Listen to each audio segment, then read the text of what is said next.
엄청난 모든 세계 이목을 집중시키는 문재인 대통령과 김정은 지도자가 북한 군부와 당을 대표하는 사람 다 데려오고 또 청와대에 핵심 모든 사람들이 다 가고 판문점에서 회의하는 모습과 판문점 선언을 보는 저는 한편으로는 참 감격스럽고 한편으로는 참 걱정도 되고, 이게 북한이 또 쇼를 하는 것은 아닌가, 아니면 진짜 하나님이 우리가 오랫동안 기도한 대로 민족의 봄이 오며 북한이 열려질 것인가 하는 문제로 가슴이 설렜어요. 또 제 개인적으로는 1976년도에 군생활을 할 때 판문점 도끼 만행 사건이 벌어져가 미군 장교 2명을 북한군 30여 명이 도끼로 살해한 사건 때문에 아침에 부대에서 정군 비상령이 걸려서 육군 병장 때인데, 저는 연병장에 완전 군장 내려가니까 실탄 배부하면서 소대장, 중대장 전부 정위치 모든 부대가 이동 준비해서 어차하면 전쟁이 벌어질 그런 상황을 경험했던 제 입장에서 볼 때는 만감이 교체하는 모습으로 지켜보았습니다. 마냥 너무 좋아할 문제는 아닌 것 같아.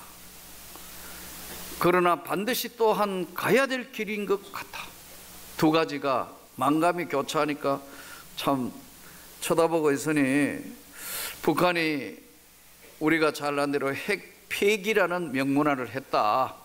너무너무 좋아하는데 반대로 이야기하면 미국은 이제까지 한 번도 북한이 핵 보유국이라는 걸 인정을 안 했는데 명문화함으로 북한이 전 세계에 핵무기를 가지고 있다는 걸 명문화시켜버린 거예요. 그렇죠. 이거 볼 때 또 북한이 정말 이상한 나라고 전 세계에 그렇다는 거 아니다는 것을 한순간에 전 세계에 보여주는, 오히려 리더자가 바뀌어가는 이상한 방향으로 흘러가는 걸 보면서 찹찹한 심정으로 정말 민족의 봄날이 올 것인가, 아니면 이거 또 쇼를 해서 20년 동안 핵 개발하고 미사일 개발한 이것으로 계속 가질 것인가. 앞으로 이제 미국이 우리의 생명줄을 미국이 붙들고 과연 트럼프가 이거를 어떻게 해결할 것인가. 미국은 이번에도 보니까 CVID 그 내용을 해석을 해보니까 완전하고 검증 가능하며 되돌이킬 수 없는 비핵화, 요거를 불가역적인 이렇게 해석을 했더라고요. 그러니까 다시는 핵무기 어떻게 할 수 없도록 완전히 폐기하고 뭐든 만들어 놓은 것도 다 폐기한다. 과연 그렇게 될 수 있을까? 그렇게 돼야 되는데, 그럼 북한은 많은 비용을 요구할 텐데 그 많은 돈은 누가 되는 건가? 미국이? 중국이? 일본이? 러시아가? 결국 우리 몫으로 돌아온 우리 시대에 우리에게 주어진 무거운 명제다. 이게 청년들은 실업이고 여러 가지 어려운데 어쨌든 가야 할 길은 맞는데 마냥 즐거워할 문제만은 아니다. 그러나 또 이것은 우리가 오랜 시간 동안 이 나라에 지나온 역사가 되돌아보면은 이 나라, 우리나라가 중국이란 거대한 땅덩어리 옆에 붙어서 명나라, 청나라 때 여러분 왕이 세자를 임명하면 세자 책봉을 받으러 가가 중국 허락을 받으러 갔던 이 슬픈 민족이에요. 이게 2조 500년사 이야기예요.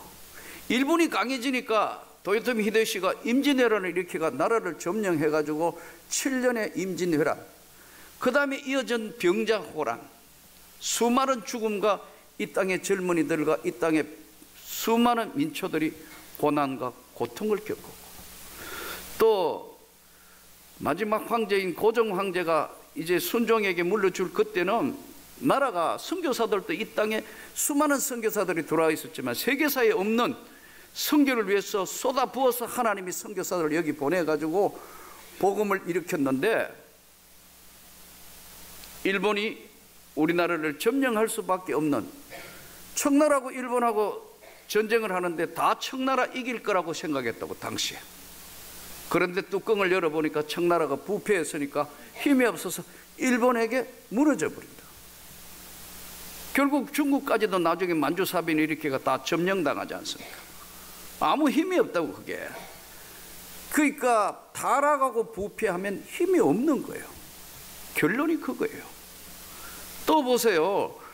그래서 고종 황제가 얼마나 급해진데 러시아 공관으로 피신을 갑니다. 여러분, 러시아에 붙으면 괜찮을 줄 알았는데 러일 전쟁 벌어져 가지고 일본이 이기고 러시아가 무너져 버린다. 당시에 러시아는 내전이 일어나가 시끄러울 때인데 언제 일본하고 전쟁할 겨를이 없는 상황에서 일본하고 전쟁 벌어져 가지고 러시아가 일본에 무너진다고요. 그러니까요, 이 틈바구니에 일본이 이 나라를 점령해서 36년을 일본이 지배를 합니다. 나중에는 일본이 이름도 없애고 다 착취하고 학도병으로 끌고 가고, 수많은 만주의 독립군들 힘들고 어려울 때 나라와 민족을 위해서 정말 했던 그런, 우리 의사하고 상관없이 2차 대전이 종료되면서 미군이 남쪽에 점령하고, 러시아가 가만히 있던 러시아가 청진 전쟁에 여러분 끼어듭니다. 청진을 공개가 들어오므로 러시아는 2차 대전에 이쪽 한반도하고 아무 관계 없었는데 청진 전투를 뚫고 들어오면서 북한에 있는 일본군 청진 지역을 들어오면서 러시아가 개입을 하게 되고, 나중에 북쪽은 러시아가 점령하고 남쪽은 우리 미군이 군정하는데, 미군 군정의 하지가 이 미군이 이 군정을 하러 왔는데, 하지는 대한민국 한반도에 대한 애정이 전혀 없는 사람입니다. 귀찮고 냄새나는 족속으로 이렇게 봤어요. 그런데 하나님이 어쨌든 이게 남쪽에 이제 잘 이제 미군정이 진행되는 그 가운데 이승만 대통령이 사람이 없으니까, 공부한 사람, 똑똑한 사람 쓸 사람이 없으니까 우선 일본에 그 당시에 다 일본에 붙어 살았던 그들을 또 다 활용한다고. 그래서 일제 잔재 정리가 우리 남한 땅에는 잘 안 되는 거예요. 지금까지 여러분 이 문제가 되고, 생각에 나라 팔아먹은 을사조약면 나라 팔아먹은 사람들이 후손이 땅 가지고 있는 거 그거 뺏어야 되는데 그것도 쉽지 않다고 지금도 재판하고 있어요. 이게 조국 대한민국의 현실이에요. 근데 그 당시에 해방할 당시에는 똑똑한 사람들이 대부분 공산주의였었습니다. 공산주의에 심취했어요. 당시에는 공부를 한 사람이 별로 없으니까 여자분들은 학교도 다닌 적도 없고 이름도 제대로 못 쓰는 사람 많았어요. 그러니까 여러분 선교사들이 와서 학교 세우고 병원 세우고 고아원 세우고 양로원 세우고 한 게 다 그거예요. 이런 미션 학교 나온 분들이 다 혜택을 받은 거예요. 그 후에. 그러나 선교사들이 처음 왔을 때는 조국 대한민국은 아무런 힘이 없는 나라예요. 그래서 머리가 깨어있는 사람은 공사랑 하면, 마르크스 유물론 하면 다 잘 살고, 농민이 잘 살고, 평민이 잘 살고, 노동자가 잘 산다. 공산주의만큼 계급이 심한 데는 없습니다, 여러분. 근데 이거를 공산주의가 마르크스 유물론 사관이 뭡니까? 신이 없다, 종교는 아편이라고 생각하는 사람들이에요. 그 선교사들이 목숨을 걸고 세워놨던 평양신학교, 우리 총신의 전신이지 않습니까? 예. 근데 공산화되니까 이분들이 다 남쪽으로 내려왔다. 그러니까 이분들 한경직 목사님을 위시하여 정말 믿음이 좋은 분들은 다 남쪽으로 내려왔다. 북한이 공산화될 때 왜 교회는 그러면 수많은 교회들이 있었는데 힘이 없었는가? 여러분, 우리가 교회가 반드시 알아야 될 것은 예수를 똑바로 믿어야 교회가 힘이 있습니다. 여러분, 세상의 빛과 소금의 역할을 제대로 못하면 교회는 세상으로부터 등을 돌리게 돼요. 세상이 교회를 등을 돌리게 되어 있다. 지금도 마찬가지예요. 그러니까 아무 힘이 없었던 거예요. 공사나 되는데 어떻게 방할 그렇게 많은 청년들 교회에 다 있었지만 그들이 대부분 6.25 사변 때 괴뢰군으로 인민군으로 총 들고 넘어왔습니다. 여러분 얼마나 슬픈 점인지 모르겠어요. 그러니까 똑똑했던 우리 남한 사람들 중에 공산사상이 공산주의가 잘못됐고 자유민주주의가 얼마나 중요한지 깨닫지 못했다. 그래서 거기 있던 뭐 여윤영이라든가 이런 사람들 전부 애가 공사나 덜렁덜렁 하다가 남쪽에 이런 많은 사건 벌어지고, 저 북쪽에 38선을 중심으로 해서 소련과 미군이 우리하고 아무 관계 없이 모스크바 회의에서 38선 끄어버렸어요. 그래서 분단된데 김일성이 우리가 잘 아는 대로 스탈린한테 가서 저가 통일하겠다, 또 모택동한테 가서 도와주라고. 막상 전쟁이 갑자기 기습해가 보니까 남쪽에는 준비가 하나도 안 돼가 다 없어져가 대구, 다부동, 그 아래쪽에 여러분 부산 이쪽만 남았죠. 밀리고 밀리는데 메가다가 인천 상륙작전을 함으로 어쨌든 없어질 뻔했던 나라가 다시 이제 북쪽으로 밀고 가 압록강 가까이 갔는데 중공군이 개입을 하는 거예요. 요즘 같으면 GPS 인공위성하고 뭐 이런데 이 당시에 또 미국은 굉장히 정계적으로도 메가드가 다시 정계에 뭐 어떤 지출할까 싶은 견제 세력이 많았어요. 트루만이 메가드를 해편시키고 전쟁은 다른 양상으로 벌어진다고요. 왜냐하면 중국 본토에 두들겨 버려서 중국이 이때 잡아야 한다고 했는데 그게 먹혀 들어가지 않으면서 잘려져요. 그러니까 전쟁은 다른 양상으로 벌어지는데 중공군 최고사령관 팽덕회가 다시 서울을 밀고 내려와가 밀려가지고 평택 좀 있는데 그때 6.25 전쟁사를 보면 계속해서 팽덕회가 밀어붙였으면 어쩌면 우리 남한이 다시 손들고 미군은 철수했을지 몰라요. 그런데 그 짧은 시간 재편성할 수 있는 기간이 왜 팽덕회가 계속 밀어붙여야 되지? 안 밀어붙인지 그거는 지금도 6.25 전쟁의 미스테리예요. 어쨌든 하나님이 보호하셔서 우리 민족이 이제 분단 국가가 되었고 수많은 일들 일어나고 여기까지 왔는데 이제 정말 판문점 선언이 과연 민족의 봄이 올 것인가? 20년 속였던 저들의 모습이 아니고 이번에는 진짜 북한이 개방 개화가 될 것인가? 하나님 앞에 오랫동안 기도한 기도의 응답인가?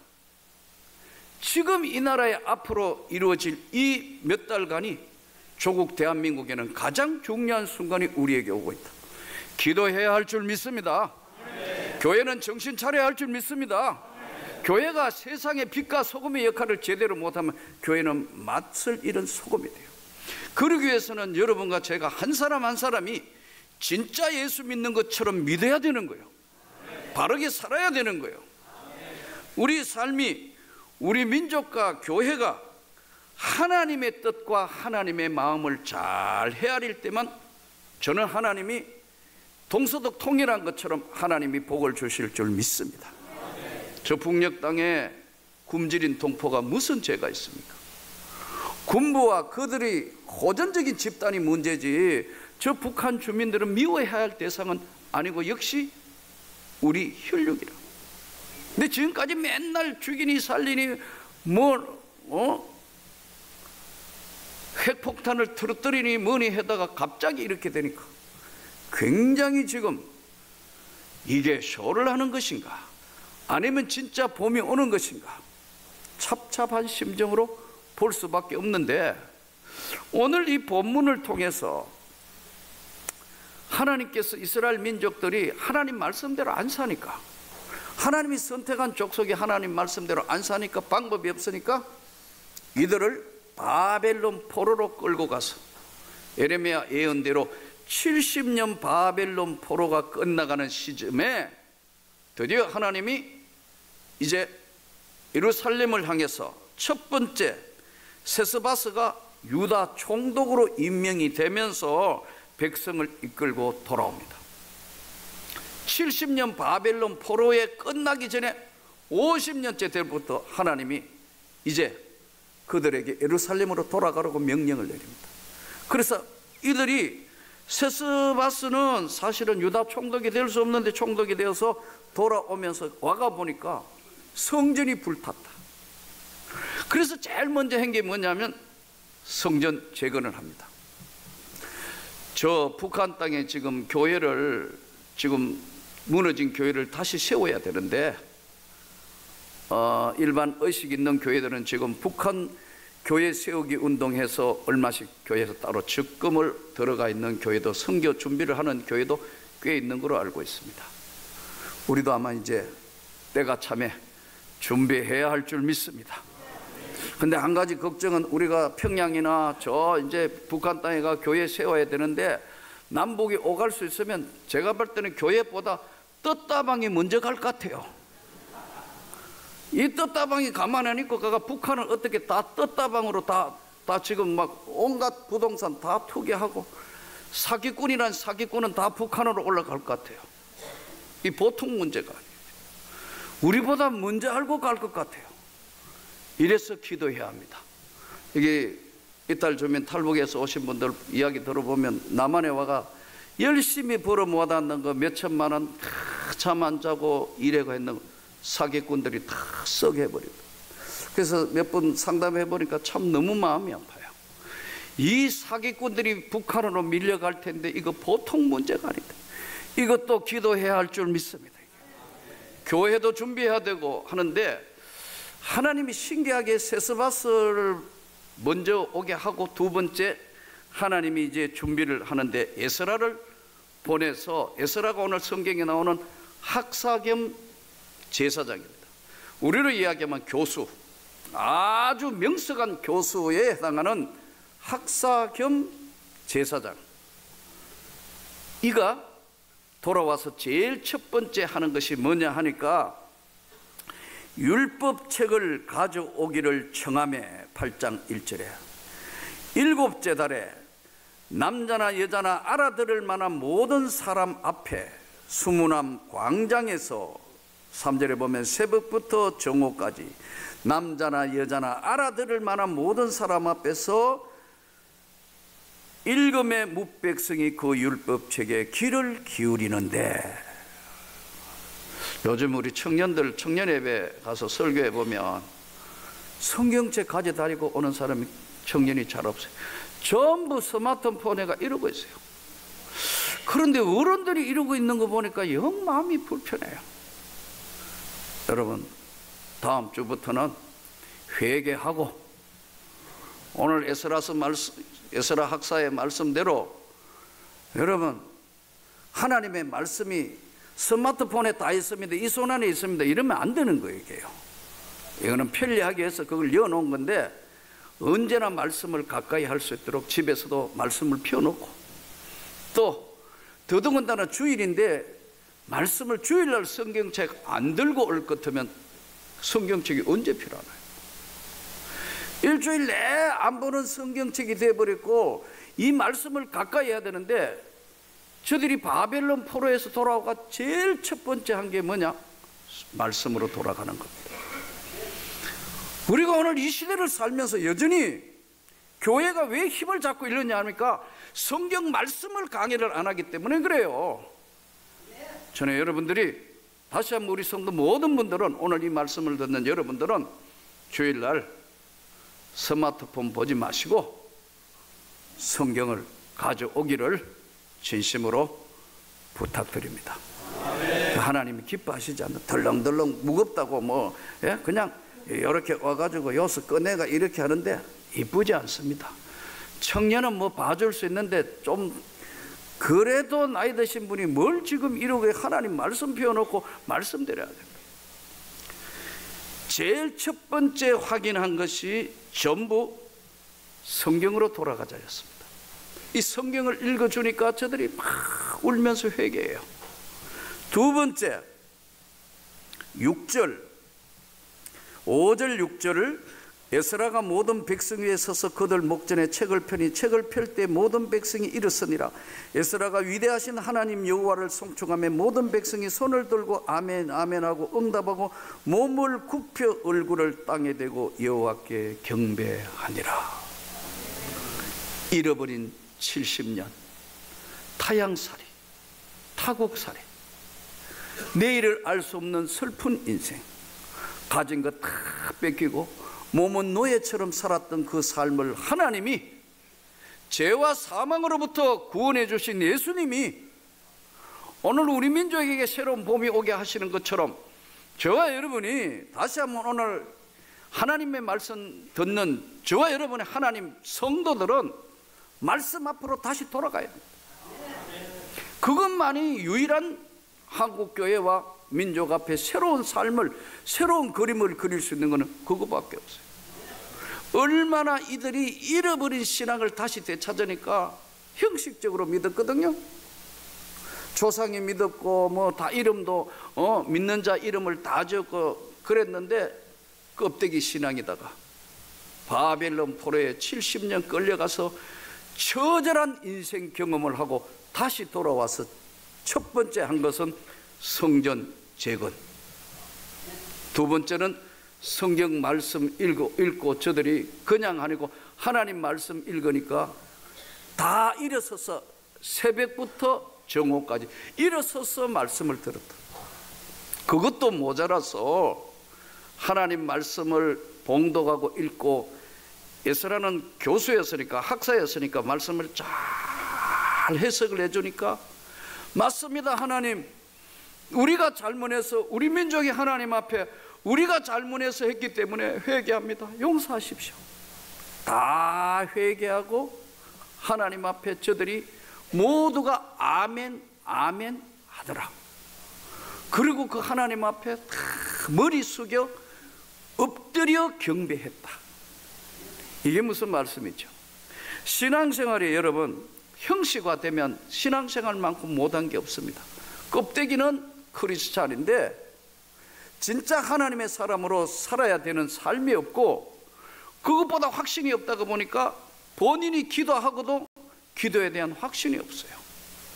여러분, 우리가 어떤 사람을 미워하거나 막 정오해봐요, 은혜는 한순간에 없어지는 거예요. 하나님의 말씀을 계속해서 가까이 하지 않으면 말씀은 지워지는 거예요, 머릿속에서.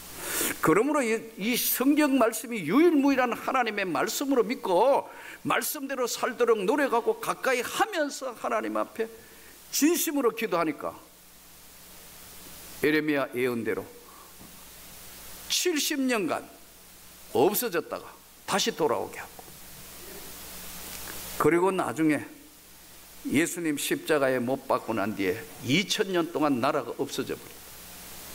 오늘 또 주의 말씀을 들으며 우리는 이 땅에 살면서 하나님의 나라를 만들어 가야 되는 사람이고, 죽어서는 하나님의 나라에 써야 되는 사람이기 때문에 분명한 확신을 가지고 성경으로 돌아가기를 축복합니다. 아멘. 한국 강단이 자꾸 뭐 이상한 것으로 채워지니까 문제가 많은데 말씀으로 돌아가요. 특히 오늘 이 보수교단인 이 대한예수교장 내 우리 교단은 성경이 유일무이한 하나님의 말씀이라고 믿습니다, 여러분. 아멘. 이게 흐트러지면 다 무너지는 거예요. 또 성경이 유일무이한 하나님의 말씀이라고 믿었으면 제자의 삶을 따라야 돼요. 예수님의 제자답게 살도록 노력도 해야 된다. 그거 안 하면 입만 무성한 무화과가 되는 거예요. 구원의 조건은 아니지만 진짜 구원받은 하나님의 백성은 생명책에 기록된 하나님의 사람이면 바로 빛과 소금의 역할을 살도록 노력을 하게 돼 있다는 거예요. 근데 이걸 다 무시하다가 보니까 세상에 조롱거리가 자꾸 되어가니까 하나님이 바벨론 포로에서 이제 끌어오고 난 뒤에 회개해서 불탄 성전 제일 첫 번째 회복하고, 두 번째 무너진 성벽을 52일 만에 성벽을 재건합니다. 느헤미야는 사실은 편안하게 살 수 있는데, 그는 술관원이었기 때문에 편안하게 살 수 있는데 그걸 다 뒤로 하고 예루살렘 총독이 되어서 할 때, 그때 하나님이 에스라, 느헤미야, 한 사람은 학사고 제사장이고 느헤미야, 그리고 선지자는 학개, 스가랴 선지자가 하나님이 보내셔서 하나님의 나라를 회복하게 하는 겁니다. 오늘 또 합력하여 선을 이루시는 하나님이 저와 여러분의 가정뿐만 아니라 또 우리 교회뿐만 아니라 이 민족에게 세범이 오도록 그 백성들이 하나님의 말씀을 듣고 다 우니라. 오늘 말씀이 그들이 여호와의 성일이니 슬퍼하고 울지 마라. 깨닫게 되니까 그들이 다 울더라. 하나님 앞에 다 울면서 회개하는 거예요. 주님이 우리 민족에게 주신 이 소중한 기회 하나님이 열어주시도록 기도해야 할 줄 믿습니다. 또 우리 모든 가정과 우리 한국 사회와 우리 교회가 더욱 이 시대에 살아계신 하나님의 그 음성과 그 뜻을 이루어가는데 저와 성도 여러분을 도구로 사용하는 놀라운 축복이 계속되기를 축원합니다.